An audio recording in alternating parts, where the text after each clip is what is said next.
يا صلوات اللهم صل على محمد وآل محمد. بسم الله الرحمن الرحيم. الله لا إله إلا هو الحي القيوم لا تأخذه سنة ولا نوم له ما في السماوات وما في الأرض من ذا الذي يشفع عنده إلا بإذنه يعلم ما بين أيديهم وما خلفهم ولا يحيطون بشيء من علمه إلا بما شاء وسع كرسي السماوات والأرض ولا أوضه حفظهما وهو العلي العظيم. لا إكراه في الدين قد تبين الرشد من الغير ومن يكفر بالطاغوت يؤمن بالله فقد استمسك بالعروة الوثقى لا انفصام لها والله سميع عليم. الله ولي الذين آمنوا يخرجهم من الظلمات إلى النور والذين كفروا أولياءهم الطاغوت يخرجون من النور إلى الظلمات أولئك أصحاب النار هم فيها خالدون. اللهم صل على محمد. بسم الله. بر حبیب خدا ختم الانبیاء صلوات.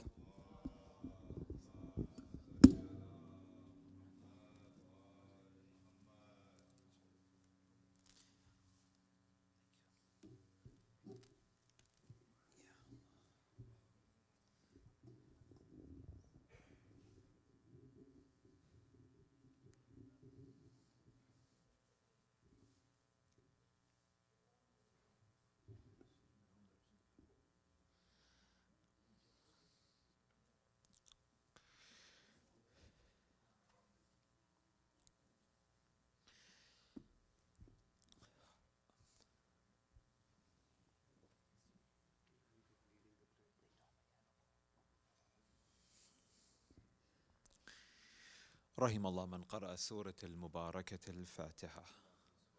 بسم الله الرحمن الرحيم.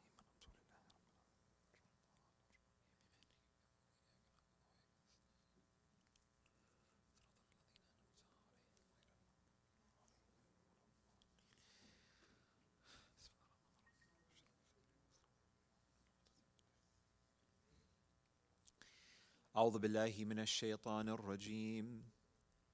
بسم الله الرحمن الرحيم وبه نستعين. صلى الله عليك يا سيدي يا مولاي يا رسول الله وعلى أهل بيتك المذلومين. صلى الله عليك يا سيدي يا مولاي مولاي وابن مولاي يا أبا عبد الله يا رحمة الله الواسعة ويا باب نجاة الأمة يا غريب يا مذلوم يا تشان كربلاء. ما خاب من تمسك بكم والأمن من لجأ إليكم سادتي. يا ليتنا كنا معكم فنفوز والله فوزا عظيما. اللهم صل على. قال الله العظيم في محكم كتابه الكريم وقوله الحق والأصدق القائلين: أعوذ بالله من الشيطان الرجيم. وما آتاكم الرسول فخذوه وما نهاكم عنه فانتهوا. آمنا بالله صدق الله العلي العظيم. صلوا على محمد وآله.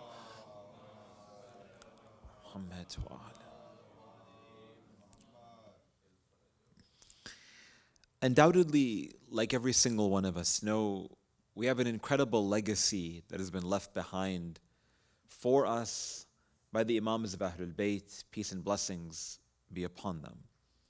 In Ziyarat Jama'a al-Kabira of Imam Ali al-Hadi alayhi salam, he recites his ziyarah and a salutation for his forefathers from the Imams of Ahlul Bayt.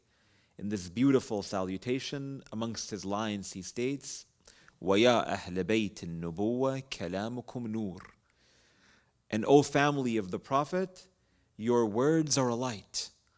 At the end of the day, the objective and the purpose and the goal of a light in a given room is to illuminate it.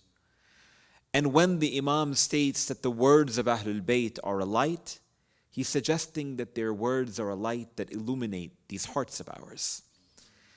And in recognition of their incredible legacy, the du'as of Imam Zain al-Abidin in Sahifat al-Sajjadiyah, the words of Imam Amir al-Mu'mineen that are scattered across Nahj al-Balagha, the du'as of Ahlul Bayt, be it Kumair or As-Sabah, or Dua Arafah of Imam al-Hussein, or all of these incredible words of devotion toward Allah subhanahu wa ta'ala, have undoubtedly the potential to illuminate these hearts and these souls of ours.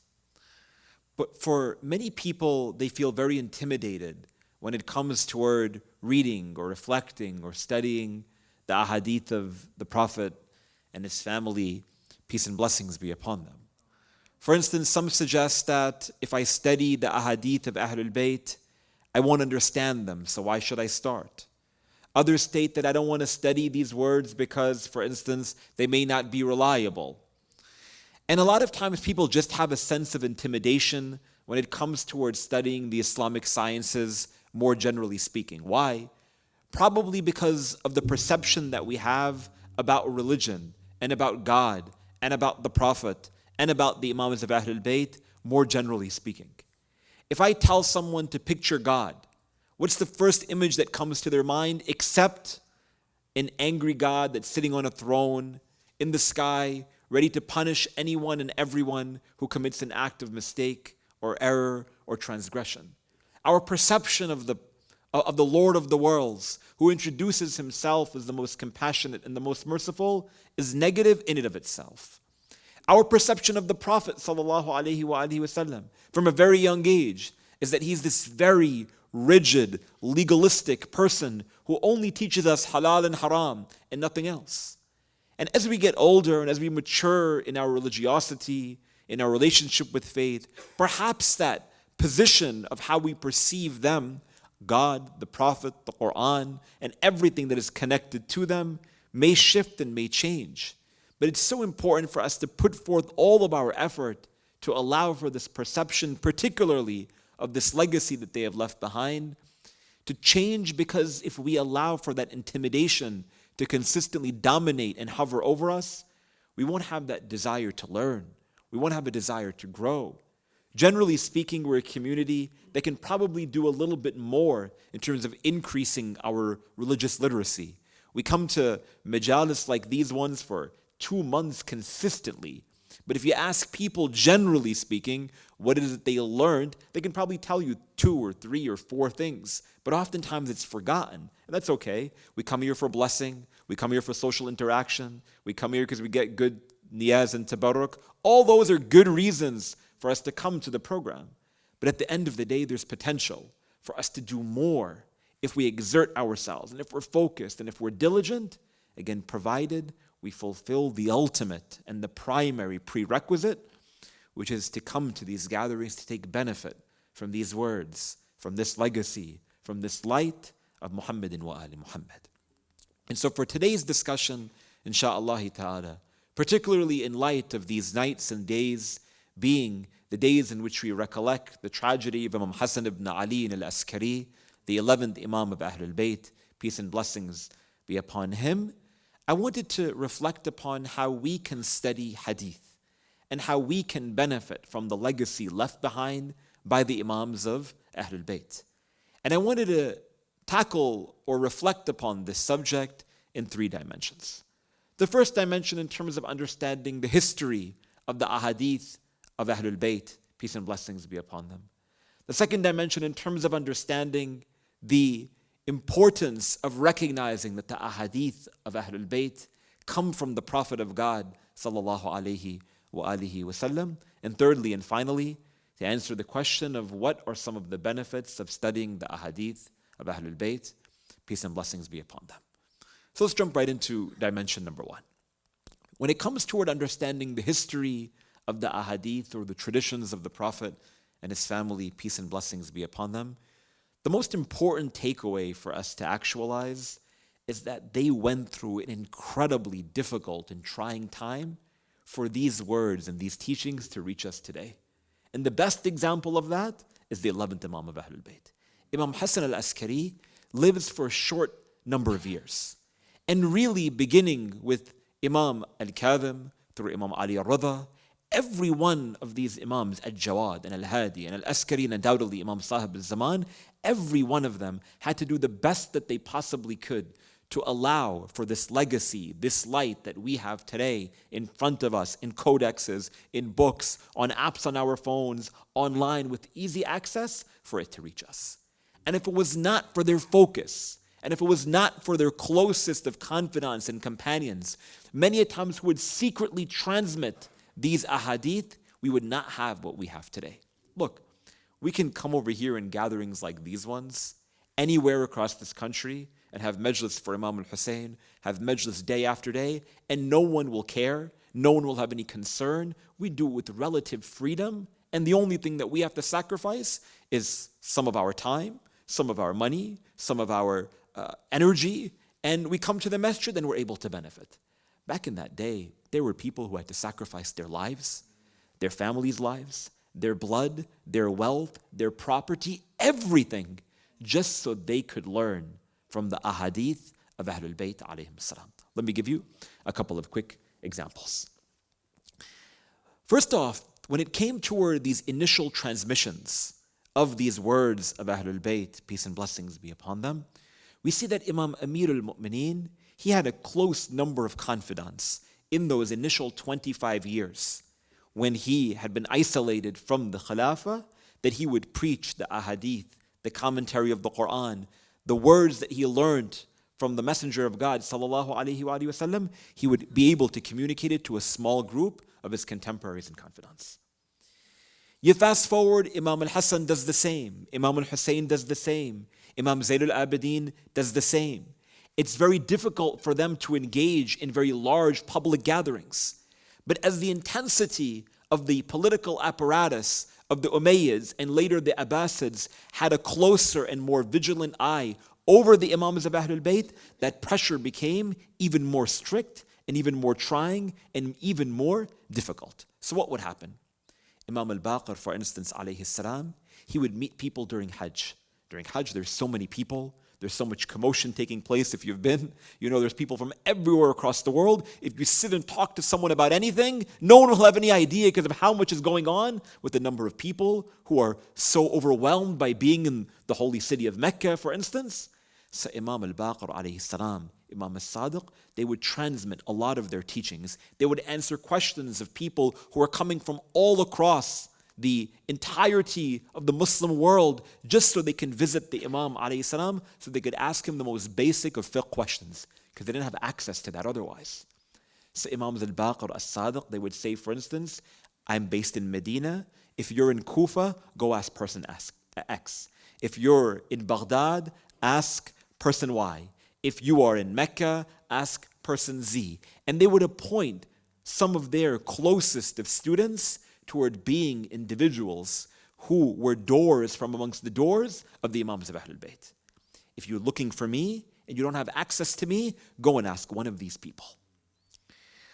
In other circumstances, it is stated that Zurara ibn A'yun is one of the closest and most important narrators of our hadith. Maybe many of you have heard his name before. Zurara ibn A'yun is a companion of al-Baqir and as-Sadiq, peace and blessings be upon them. And he, along with his brothers, had actually converted into the religion of Islam. They were actually Christians, their father, and they all gave up their life toward being at the service of the Imams of Ahlul Bayt. Zurara ibn A'yun, he narrates that the situation during the time of the Abbasids was so dire that they had such a watchful and vigilant eye over each and every one of us, those closest of companions of the Imam. And so Zurara ibn A'yun, on some occasions, was actually publicly condemned and was cursed by Imam as-Sadiq. He would say, and la'an be upon Zurara. Why? Because when the Imam alayhi salam would publicly disassociate from some of his companions, no longer would the Abbasid government have such a watchful eye over him, because they would think that this guy's in opposition to the Imam. But the Imam would utter these statements in taqiyya to protect the dignity and the blood of Zurara ibn A'yun. And he would narrate, for instance, that in other circumstances, I would go and sit in the mosque of the Prophet sallallahu alaihi wasallam. He would sit in the holy city of Medina, and he said that Imam as-Sadiq alayhi salam was sitting in an area near where I was sitting, and I would be pretending to sleep. He said I would lie down, I would put my head against the wall, and I would close my eyes, and I would hear Imam as-Sadiq alayhi salam responding to all of our fiqh questions that the early Shia community was asking. I would be pretending to sleep, he would be whispering these lines, and then I would go rush home and write down everything that the Imam ﷺ had taught, and I would transmit it secretly toward my companions and confidants. Think about how much difficulty that these personalities had to endure and how they had to encounter. I'll give you another example. An example of a man by the name of Muhammad ibn Abi Umair. Muhammad ibn Abi Umair, maybe some of you may also have heard of this incredible narrator of hadith who was a companion of Imam Musa ibn Jaffer al-Kadhim and Imam Ali al-Radha and Imam Muhammad al-Jawad alayhim as-salam. Allahumma salli. Muhammad ibn Abi Umair was incredibly wealthy, and he had many properties, and he had owned a lot of real estate. And he was also amongst the closest of companions of these Imams of Ahlul Bayt and amongst their most diligent followers. And he would do his best toward writing down as much as he could from the teachings of Imams Al-Kadhim and Al-Radha and Al-Jawad. And because everyone recognized and knew the rank of Muhammad ibn Abi Umair, eventually that news spread to the Abbasid authorities. So they went to him and they imprisoned him in accordance with different historical sources, that he was imprisoned for between 3 and 12 years. And more likely than not, he was in and out of prison during the course of 12 years at one time or another. And the reason why the Abbasids imprisoned him is that they told him that we know that you are a Shia of Ahlul Bayt, but we want you to give us the names of all of your other friends who are also the companions of Al-Kadhim or Imam al-Radha, for instance. And he refused to do so. So they would lash Muhammad ibn Abi Umair 100 times every single day that he was in prison. And it is stated that Muhammad ibn Abi Umair never outed one of the companions of the Imams of Ahlul Bayt, not one. And when he knew that he was going to be imprisoned by the Abbasids, he took all of the manuscripts that he was writing these ahadith on. Think about how people used to write back in that day. They weren't like putting something on a cloud, right? Or documenting them on a computer. They were writing it on the back of skins of animals. And he did his very best toward compiling everything. Before the Abbasids had come toward imprisoning Muhammad ibn Abi Umair, he decided to give this entire lot of the words of Ahlul Bayt toward one of his sisters. And he said, protect this with your life.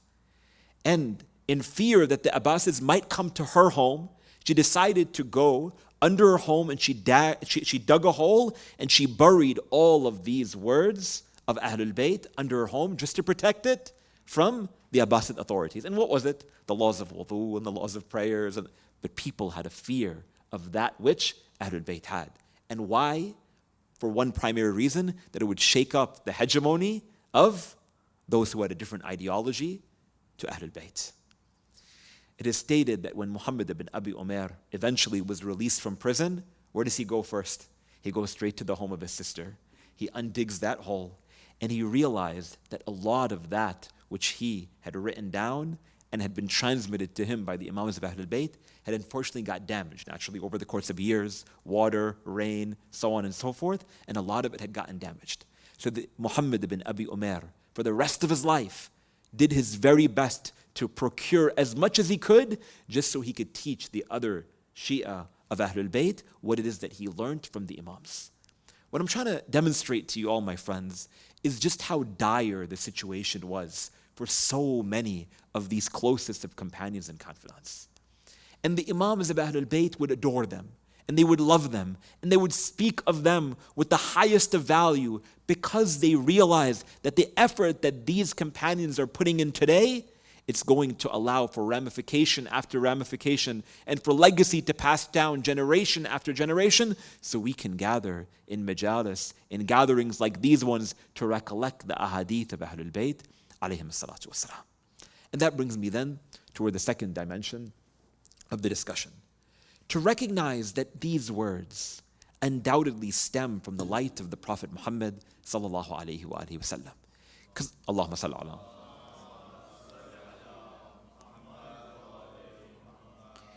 And why is this particularly important? It's important because today, every single one of us have access to social media. And during these days, when we are heightened in terms of our religiosity, we oftentimes send or repost a hadith of the Prophet and his family. We say, Imam Ali said this, Imam Zain al-Abidin said this, Imam al-Baqir said this. And it's being publicized to the world.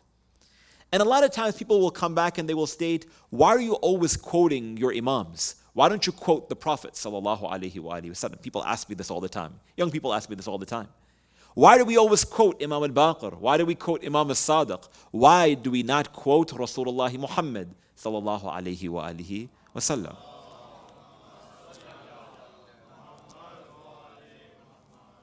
First off, it's important to note a number of things. The first one of these is that the words, the legacy, the teachings of every single one of these imams, they undoubtedly stem from their grandfather, the Messenger of God.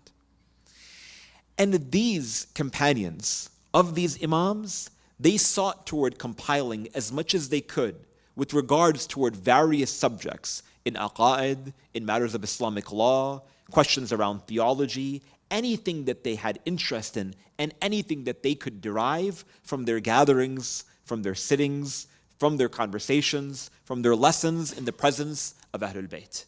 So for instance, Zurara ibn A'yun would compile as much as he could about, for instance, the laws of Hajj. One day, Zurara, he goes toward Imam al-Sadiq, and he states, Yabna Rasulillah, O grandson of the Messenger of God.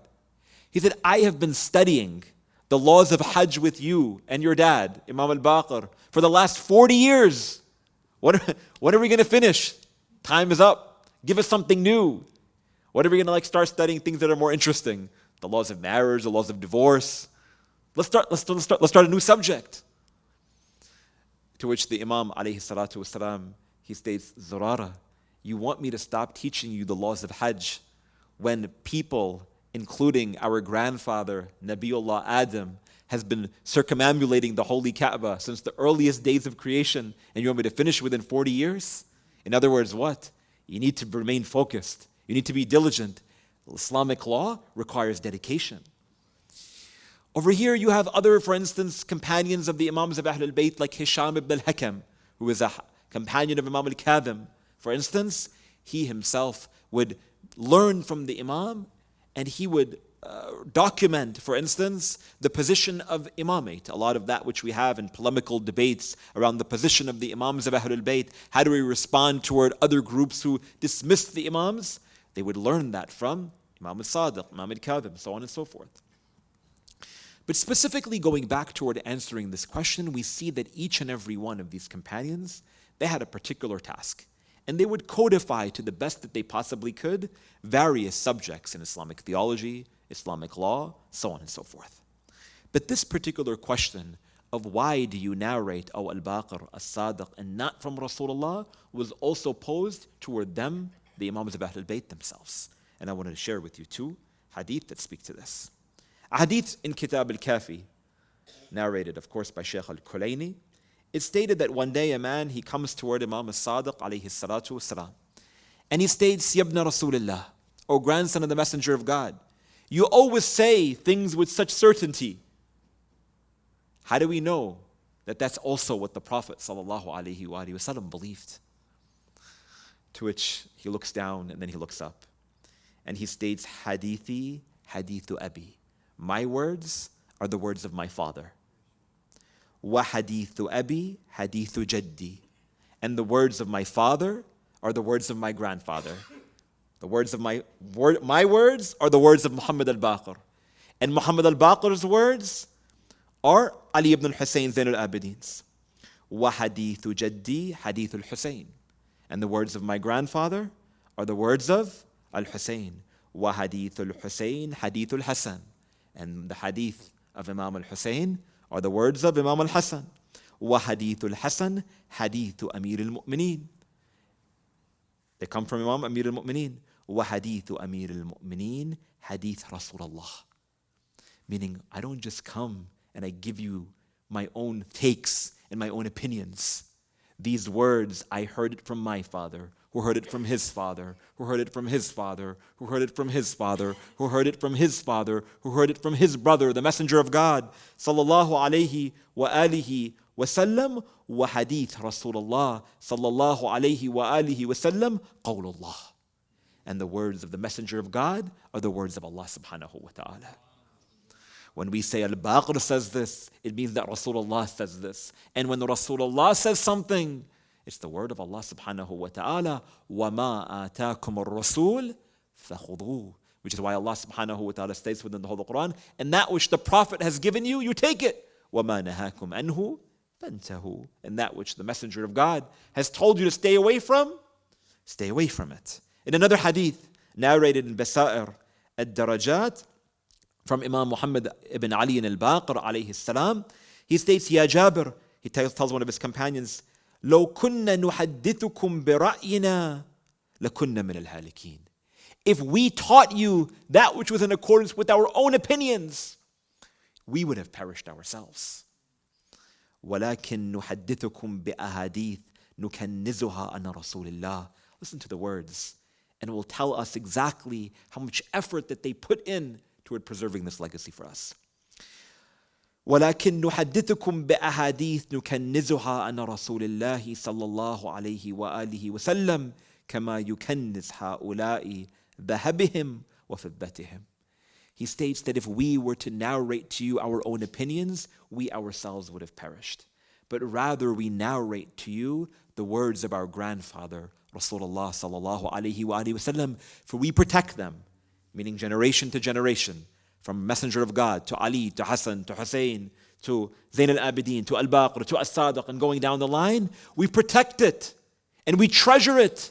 The same way that others protect their gold and silver, we treat the words of Rasulullah in the same manner.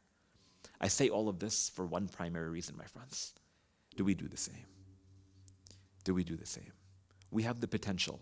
Every single one of us, I speak on behalf of myself before anyone else. Every single one of us have a responsibility. We literally have a legacy of the words of Ahlul Bayt, which they state are more valuable than gold and silver, which Imam Ali al-Hadi says about his own father's words, that your words are a light that illuminate the heart. We have it at our fingertips. We have voluminous encyclopedias that have been translated into every single possible language. And they're not bad translations like we think. Today we have so many advancements, back 20, 15 years ago, and where we are today is totally different. We have access. But the idea is, are we utilizing that which we have in front of us or no? Because if we put forth a little bit of an effort, it's not to be critical, this is because I love every single one of us. But if we put a little bit of effort, 2 minutes a day, 3 minutes a day, in reading the words of Ahlul Bayt, every single morning, every single night before we go to sleep, whatever it might be, can you imagine how transformative of heart it will be for ourselves? It doesn't require that much. Man, my friends, let me tell you, the words and the du'as of Imam Ali ibn Hussein Zain al-Abidin, peace and blessings be upon him, they're just this incredible gift that keeps on giving. I've said this many, many times before, I'll say it again over here, that in my work in New York University, every year during the month of Ramadan, we host a large number of programs during the last 10 nights of the holy month of Ramadan that are dedicated for the Shia community in New York City. And because there's open and public access to many of our spaces, we have a lot of interfaith programs that take place during the holy month of Ramadan. A couple of years ago, there was a local synagogue in New York City that had reached out to me, and they said that we want to participate in one of your programs. Which program should we participate in? And I help host programs regularly, for instance, from the 19th to the 23rd of Ramadan, even on the even nights. I said, any one of these nights. So they said, these nights are going to be too long and too late for us, right? So we'll come on one of these even nights. I said, no problem. And every year on the 22nd of the month of Ramadan, 22nd night, we recite Dua Abu Hamza al-Thimali of Imam Zain al-Abidin. And so the rabbi of the synagogue came to the program along with members of his congregation. And I was reciting Dua Abu Hamza al-Thimali, and we had the projector with the translation. And I could hear people weeping, and it's a very emotional dua and so on and so forth. When I completed this really lengthy dua, for those of you who have read it, it's not short by any stretch of the imagination. It's very long. It takes an hour to recite it. I turn around and I see this rabbi overwhelmed with emotion. Overwhelmed. Afterwards, he comes to me and he says, Shaykh Fayaz, he says, this words that you have just recited, they are the most beautiful words that I've ever heard in my life. He says, can you send them to me? I said, sure. Next day, I sent him an email. 1 month later, he sends me an email and he said, for the last 4 weeks, for the last month, I have been utilizing Dua Abu Hamza al-Thimali of Ali ibn al-Hussein Zain al-Abidin in my sermons at the synagogue. And I'm listening to this man tell me about the legacy of Imam Zain al-Abidin alayhi salam, and I looked internally within myself and I've said, I've never in my life given 4 lectures on Dua Abu Hamza al-Thimali. In fact, most people in the community, they didn't even hear about the dua of Abu Hamza al-Thimali until we recited that in that given year. My friends, we can do so much with these words of Ahlul Bayt. They are this incredible light that illuminates this gift that keeps on giving. Why wouldn't we utilize it as an opportunity for ourselves and to change the world as well with them? Salamullah alayhim. Sallu ala Muhammad wa ala Muhammad.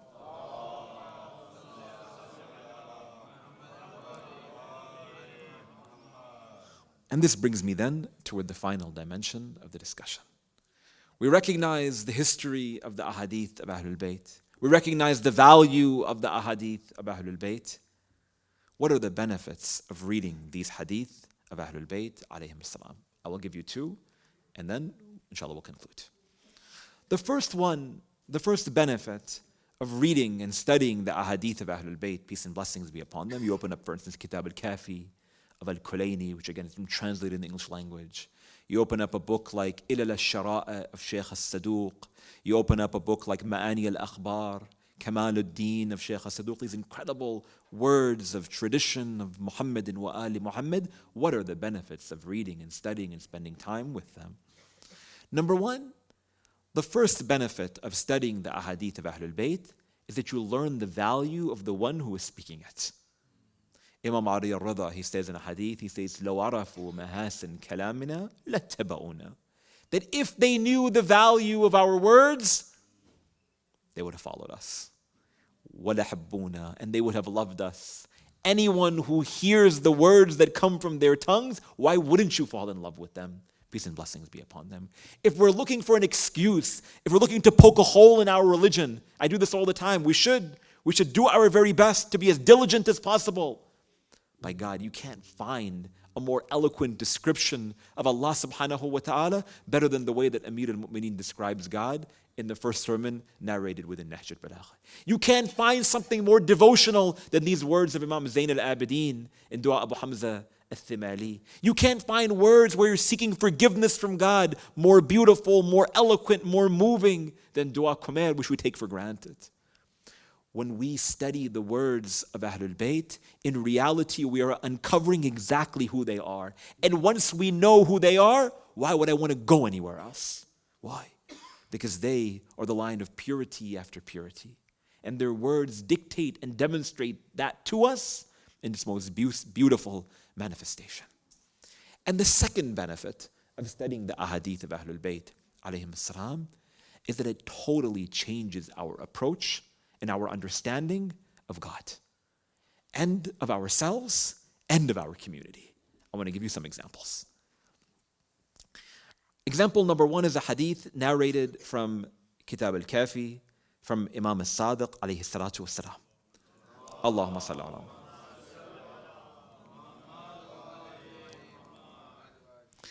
You hear these words and you tell me that you can't relate to them. Every single one of us can relate to these words. The Imam alayhi salatu wasalam, he states, إن الميت إذا مات بعث الله ملكا إلى أوجع أهله فمسح على قلبه فأنساه لوءة الحزن ولولا ذلك لم تعمر الدنيا. He states that when someone loses a loved one, we've all lost someone that we love. When someone loses a loved one, Allah subhanahu wa ta'ala appoints an angel to the one who is grieving, and that angel takes his wings and rubs it on the heart of the grieving person. And if Allah subhanahu wa ta'ala did not do that to console the one who is grieving, life would not be able to continue. We lose a loved one, that moment of grief in its most initial manifestation hits so hard, like you feel like you can't live life tomorrow, that you are not going to be able to live tomorrow. But what happens? Time, though that pain never entirely goes away, we have some conviction tomorrow. We have some strength to live for another day, to live for another week. We realize that life is more, even as great and as magnificent and as important as this beloved person was to me in my life. I know that I have to move on. This is out of the grace of Allah subhanahu wa ta'ala. But the words of Imam as-Sadiq are so beautiful that they help validate us even in a moment of grief. Where would we get that from? Someone comes to you and they tell you that I've lost someone that I love. We could say all these really nice things to people, you know? Somebody came to me yesterday and they were telling me about how they just lost their brother. And I'm sitting with them. And it's really hard to console somebody in their moment of grief. And at the end, he was telling me, he said, you know what? Whenever I've told anyone else during the course of these last couple of days that I lost my brother, when they give me these most traditional answers, I get so mad at them.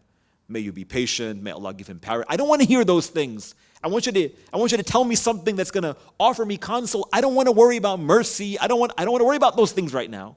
Tell me something that's going to be helpful to me. What I'm trying to say is that the Imams of Ahlul Bayt, through their words, they can hit the heart of every single one who is grieving or otherwise. This is hadith number 1. A second hadith, again, how it totally changes our approach toward worshipping Allah subhanahu wa ta'ala. Hadith from Rasulullah Muhammad sallallahu alayhi wa alihi wa sallam. Allahumma salli. He states, ما دمت في الصلاة فإنك تقرأ باب الملك الجبار. He states during the time and during the moment when you are praying to Allah subhanahu wa ta'ala, know that you are knocking on the door of the King of all kings. وَمَنْ يُكْثِرْ قَرَأَ بَابَ الْمَلِكِ يُفْتَحْ لَهُ.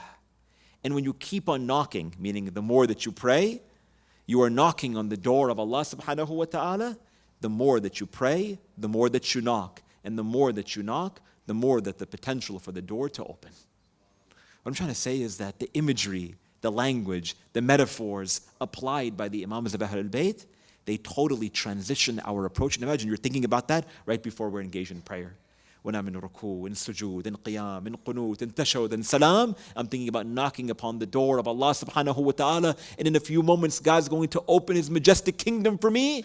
All of this is going to motivate us and inspire us, allow for it to be a little bit more focused during the course of our prayers. I had a lot more examples, but I'll just conclude with one more from Imam Hassan ibn Ali al-Askari, alayhi salatu wassalam.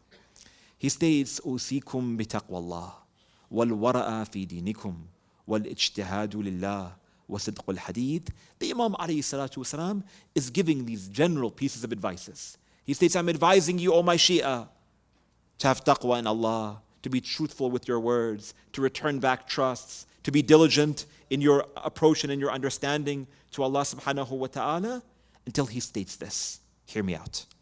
On these days of the Shahada of the Imam alayhi salam, he states, Sallu fi asha'irikum, washhadu jana'izihim, wa'udu mardahum. He states, and when those brothers of ours, those cousins of ours, who are not Shia, go and pray with them and go and visit their sick. And when someone dies from their community, go and visit them. وَأَدُّوا حُقُوقَهُمْ, and return back their trusts. فَإِنَّ الرَّجُلْ مِنْكُمْ إِذَا وَرَأَ فِي دِينِهِ وَصِدْقٌ فِي حَدِيثِهِ وَأَدَّاءُ الْأَمَانَةِ وَحَسَّنَ خُلُقِهِ مَعَ النَّاسِ If you do all of these things that I'm advising you, you be good to your neighbor, you be kind with your words, you go and you pray with them and you visit their sick and so on and so forth, then people will say about you, هذا شيئي فيسرني ذلك. Then they will look and they will say that this man, this woman, they are Shia. And when they say, because of your good deeds, that person X, person Y is a Shia of Imam Hassan ibn Ali al-Askari, that makes me happy. Because your good deeds, they reflect on me. The Imam alayhi salatu wasalam is commanding us to a higher level of responsibility because we attribute ourselves toward them alayhi salatu wasalam. You follow what I'm saying? We have a responsibility with these words, with this legacy, with these ahadith of Muhammadin wa ali Muhammad to embody all of the characteristics and the values and the charisma that is attributed toward being someone who is a Shia of Ahlul Bayt. Such that through our actions, through our deeds, through our behaviors, someone looks at us and they say that this man, this woman undoubtedly is from those people. And when people speak about us in that manner because of our good deeds, imagine you bring pleasure to the Imam of Ahlul Bayt. You bring happiness to the Imam, salamullah alayh. People always ask, what's our responsibility today with the Imam in Ghaibah? What are we supposed to do? Nothing changes. If the Imam was here, the Imam wasn't here, we have the same responsibility. You got to pray, you got to fast, but most importantly, our etiquette has to be on point. We learn that etiquette, we build our character, we grow as individuals, we make the differences in community and society. We take that inspiration from their words, alayhim as-salatu was-salam. Which is why on these days, we recollect the day of the tragedy of this Imam alayhi salatu was-salam. It is stated that in those nights and those days in the life of Imam Hassan ibn Ali al-Askari were incredibly trying and were incredibly difficult. He was unable for much of his life to leave his home. He was under house arrest at various different points during the course of his life. And it is stated that the Abbasid government, they recognized and they realized that those hadith that transmitted from the Prophet of God, that there was undoubtedly going to be 12 successors from the line of Rasulullah, that the Shia, they attributed Hassan al-Askari to being the 11th. So they did everything possibly that they could toward hindering the Imam alayhi salatu wasalam from giving birth to a child, or did their very best to watching over the Imam alayhi salatu wasalam, such that there is no child that was born into his home. But like we know, by the miracle, by the grace, by the protection of Allah subhanahu wa ta'ala, Allah subhanahu wa ta'ala preserved the Imam salamullah alayhi. But the Abbasids on that day, they did whatever they could toward restricting the Imam. And thus, they put poison in the food of the Imam, salamullah alayh. And that poison on the night like this began to inflict the body of Imam Hassan al-Askari, alayhi salatu wasalam. It is said that he returned back to his home, and this poison began to inflict the body and began to pain him, salamullah alayh. He lied down on his bed, and he was moving to the right, and he was moving to the left. And he only had his closest of family members near to him. He had Hakima near him. He had Sayyid al-Narjis near him. And he had his young son, Imam al-Zaman, nearing his presence. And on this day, we grieve with Imam Sahib al-Zaman for losing his father, Hassan ibn Ali al-Askari. It is said that this poison begins to inflict his body. He calls his closest of family members toward him. He recites his final words, his final will, his final wasiyah, until he recites, Ashhadu an la ilaha illallah, wahdahu la sharika lah, wa ashhadu anna Muhammadan abduhu wa rasuluh. He recites these lines, he recites these words, and as his soul in these final moments begins to leave his body, I don't know what took place at that moment, but I can only speculate that Imam Sahib al-Zaman was near his father. He was wiping his own tears. He was embracing his father, Imam Hassan ibn Ali al-Askari. But I ask you, O Imam Sahib al-Zaman, you were in the presence of your father at that moment. hand. And I know that every night and that every day you weep for your grandfather, Aba Abdullah al-Hussein alayhi salam. And you weep because next to the body of Aba Abdullah, he didn't have his women, nor did he have any children, but rather on the night of the 11th of Muharram, Umar bin Sa'd calls out, "O horses of Allah, which one of you will trample upon the body of the son of Ali and Fatima?" Only a few moments later, Zainab alayhi salam, she rushes into the tent of Zain al-Abidin. She says, "Yabna Rasulullah, oh my Imam, what is that screaming? What is that sound? What is this that I'm hearing outside of the tent?" At this moment, Zain al-Abidin says, "Oh my Aunt Zainab, those are the crushing of the bones of your brother, the grandson of Rasulullah."